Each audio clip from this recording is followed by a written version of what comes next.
करनाल में पिछड़े वर्ग और आर्थिक रूप से कमजोर वर्ग कल्याण निगम में सीएम फ्लाइंग की छापेमारी। इस विभाग में दिया जाता है लोन। पिछड़ा वर्ग, अल्पसंख्यक समुदाय और दिव्यांग लोगों को दिया जाता है लोन।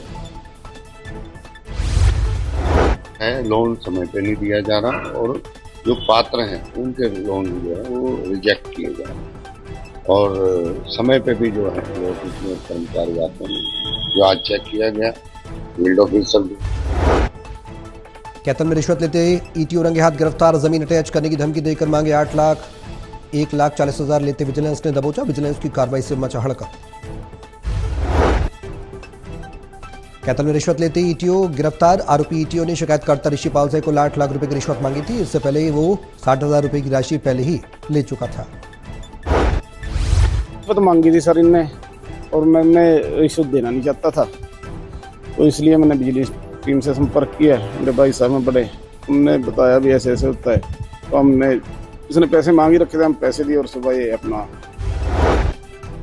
सीएम नायब सिंह सैनी के आदेशों पर अमल करते हुए जींद में अधिकारी ने ठहराव कर ग्रामीणों की समस्याओं को सुना और उनके समाधान के लिए कारगर कदम उठाने का आश्वासन दिया। उपायुक्त ने कहा एक शिकायत का गंभीरता के साथ काम किया जाएगा। प्रशासन की तरफ से प्रयास किया जाएगा कि समस्याओं का जल्द से जल्द निवारण हो।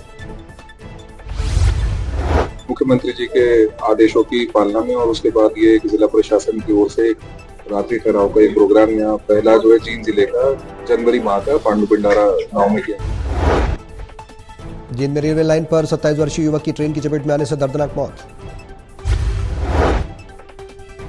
ट्रेन की चपेट में आने से युवक की मौके पर मौत हो गई। रेलवे पुलिस ने मृतक का पोस्टमार्टम करवाकर शव परिजनों को सौंप दिया।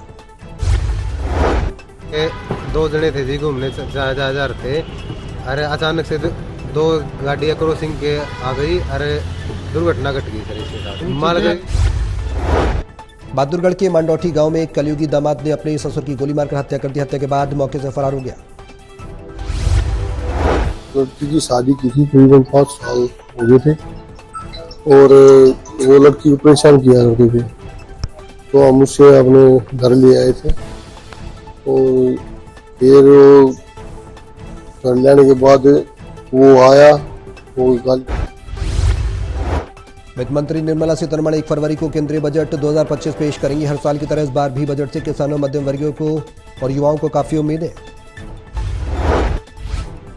करनाल के रहने वाले व्यापारी परमिंदर सिंह ने केंद्रीय बजट से उम्मीदों को लेकर कहा, केंद्र सरकार के बजट से व्यापारी को बहुत उम्मीद रहती है। बजट से व्यापारी को बहुत बड़ी उम्मीद होती है और खास करके इस बार इस सरकार का ये तीसरा मेरे हिसाब से बजट है, तो तीसरे बजट क्या। चरखी दादरी में यदुवंशी शिक्षा निकेतन स्कूल के 12 से 13 छात्रों को बंद कमरे में डंडों से पिटाई करने के मामले में भड़के अभिभावकों ने स्कूल गेट पर ताला जड़ दिया। चरखी दादरी में टीचरों ने बंद कमरे में दर्जन भर छात्रों को जमकर पीटा। छात्रों के शरीर पर चोट देखकर अभिभावक भड़क गए। ग्रामीणों ने स्कूल परिसर में जमकर हंगामा किया।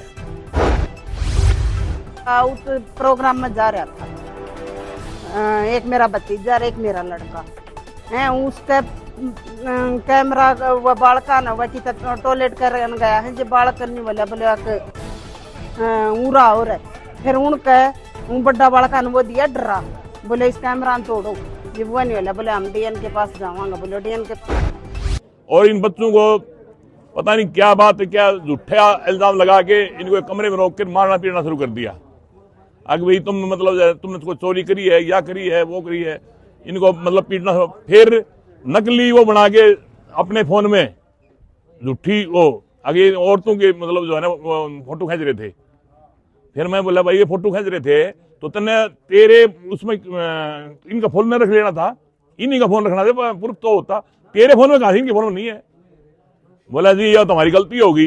जो इनका यहाँ का वो जो चेयरमैन है, क्या नाम उसका, नौरंग लाल जी, नौरंग लाल से मेरी बात हुई थी। बोला जी हमारी गलती है, माफी मांगते हैं। मैं भी तुम इतना कातिलाना जुल्म कर रहे हो और फिर माफी मांगने से काम तो थोड़ी चलेगा। यमुना की सफाई को लेकर सियासत गरमाई हुई है। वहीं मौनी अमावस्या पर सोनीपत के यमुना घाट पर पहुंचे श्रद्धालुओं ने यमुना की सफाई पर असंतोष जताया। यमुना घाट को लेकर बोले लोग, कहा प्रमुख स्थानों पर यमुना के घाट पर सफाई की उचित व्यवस्था नहीं। कीचड़ ज्यादा है, यहाँ पर सफाई वगैरह नहीं होती, पाँव रिपटते हैं लोगों के। नानौद में संस्कृत महाविद्यालय के प्रांगण में सर्व कर्मचारी संघ द्वारा एक मीटिंग का आयोजन किया गया। मीटिंग में विभिन्न विभागों के संगठनों के पदाधिकारी मौजूद रहे।